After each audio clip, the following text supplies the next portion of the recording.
Numbers chapter 31. Vengeance on the Midianites. The Lord said to Moses, "Take vengeance on the Midianites for the Israelites. After that you will be gathered to your people." So Moses said to the people, "Arm some of your men to go to war against the Midianites and to carry out the Lord's vengeance on them.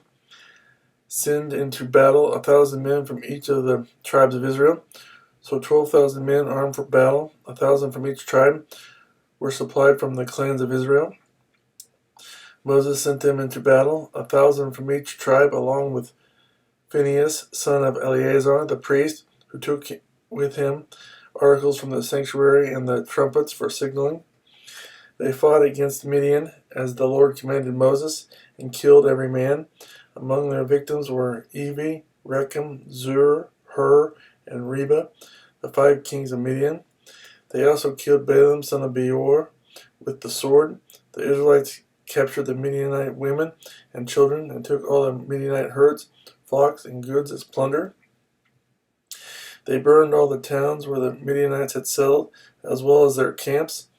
They took all the plunder and spoils, including the people and animals, and brought the captives' spoils and plunder to Moses and Eleazar the priest and the Israelite assembly at their camp on the plains of Moab by the Jordan across from Jericho.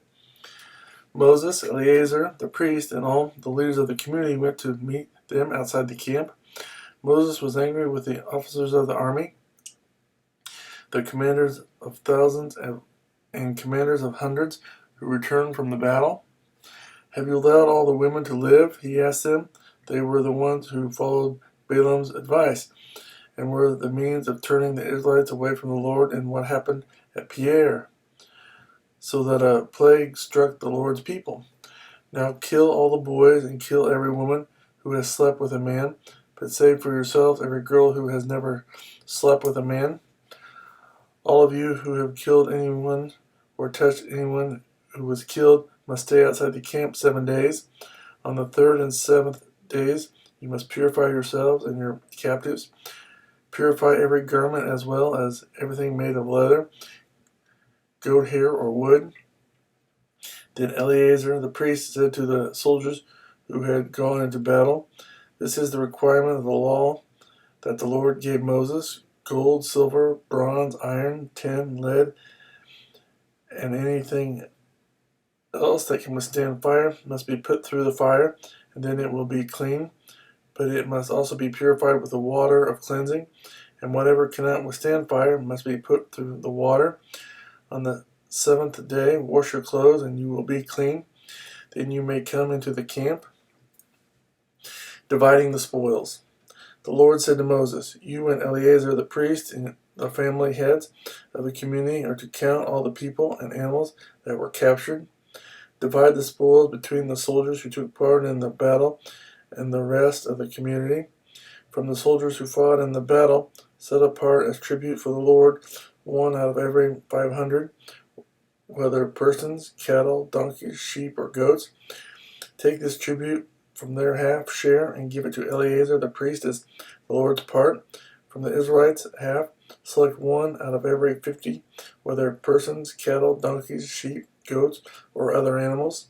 Give them to the Levites, who are responsible for the care of the Lord's tabernacle." So Moses and Eleazar the priest did as the Lord commanded Moses.